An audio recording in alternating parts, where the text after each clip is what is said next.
अगर मैं आपसे कहूं कि सिर्फ 21 दिनों के लिए एक आदत छोड़ने से आपका दिमाग तेज हो सकता है, आपका शरीर मजबूत हो सकता है और आपका आत्मविश्वास दोगुना हो सकता है, तो क्या आप मुझ पर विश्वास करेंगे?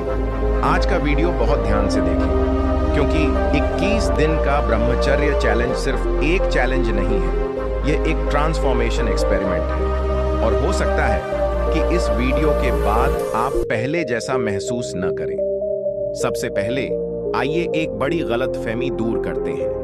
ब्रह्मचर्य का मतलब दुनिया छोड़ना या सब कुछ बंद करना नहीं है। ब्रह्मचर्य का असली मतलब है अपनी सेक्सुअल और मेंटल एनर्जी को बेकार की चीजों पर बर्बाद करने के बजाय अपनी ग्रोथ के लिए इस्तेमाल करना। और क्या होगा अगर मैं आपसे कहूं कि यह सिर्फ पुराने ग्रंथों में नहीं लिखा है, बल्कि मॉडर्न साइंस भी इसे सपोर्ट करता है। आजकल हम सोचते हैं कि हम ज्यादा काम की वजह से थके हुए हैं, लेकिन सच तो यह है कि हम इसलिए थके हुए हैं क्योंकि हमारी एनर्जी हर जगह लीक हो रही है। Mobile phone, reels, short video और इंस्टेंट ग्रेटिफिकेशन चुपचाप हमारी एनर्जी खत्म कर देते हैं और हमें पता भी नहीं चलता।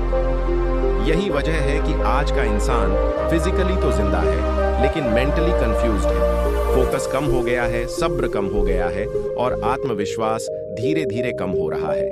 अब कुछ साइंस समझते हैं। जब हम बार बार इंस्टेंट ग्रेटिफिकेशन वाली एक्टिविटीज में शामिल होते हैं तो दिमाग में डोपामाइन की बाढ़ आ जाती है। डोपामाइन अच्छी चीज है, लेकिन जब यह बिना किसी कोशिश के बार बार मिलता है तो दिमाग आलसी हो जाता है।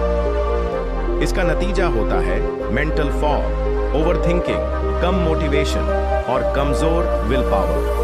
हल्की सी भी परेशानी बर्दाश्त से बाहर हो जाती है और फिर हम सोचते हैं कि प्रॉब्लम हम में है।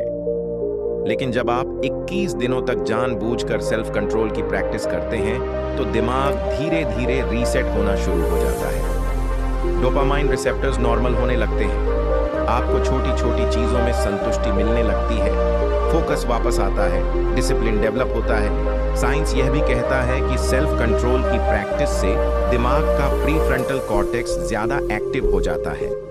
यह वह हिस्सा है जो डिसीजन लेने, इंपल्स कंट्रोल और फ्यूचर प्लानिंग के लिए जिम्मेदार है। इसका मतलब है कि आप सिर्फ मजबूत नहीं बनते, बल्कि आप स्मार्ट भी बनते हैं।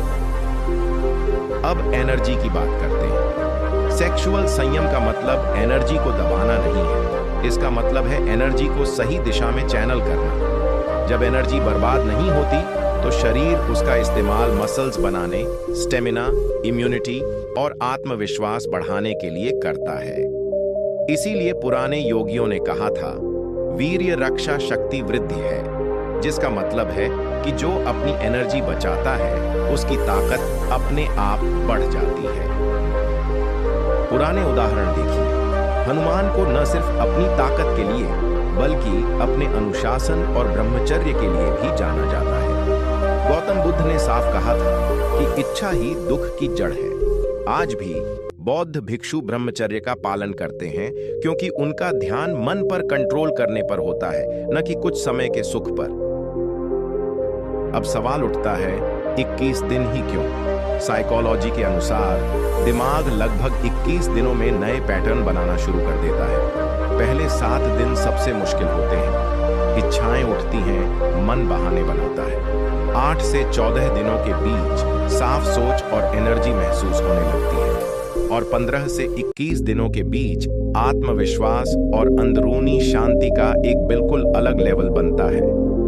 बहुत से लोग इस चैलेंज में फेल हो जाते हैं क्योंकि वे सिर्फ शरीर पर कंट्रोल करने पर ध्यान देते हैं और मन को नजरअंदाज कर देते हैं। इसीलिए मेडिटेशन, कुछ एक्सरसाइज और एक साफ मकसद बहुत जरूरी है। खाली बैठना सबसे बड़ी गलती है। याद रखें, आज का इंसान कमजोर नहीं है, वह बस भटका हुआ है। अगर आप 21 दिनों तक खुद पर काम करते हैं तो आप सिर्फ एक आदत नहीं बदलेंगे, आप अपनी पहचान बदलना शुरू कर देंगे। यह चैलेंज दुनिया को दिखाने के लिए नहीं है, यह चैलेंज खुद को साबित करने के लिए है। अगर आप तैयार हैं तो कमेंट्स में 51 डेज एक्सेप्टेड लिखें और जब भी आपका मन भटके तो बस खुद से एक सवाल पूछें, क्या मैं अपनी एनर्जी को कंट्रोल कर रहा हूं या मेरी एनर्जी मुझे कंट्रोल कर रही है।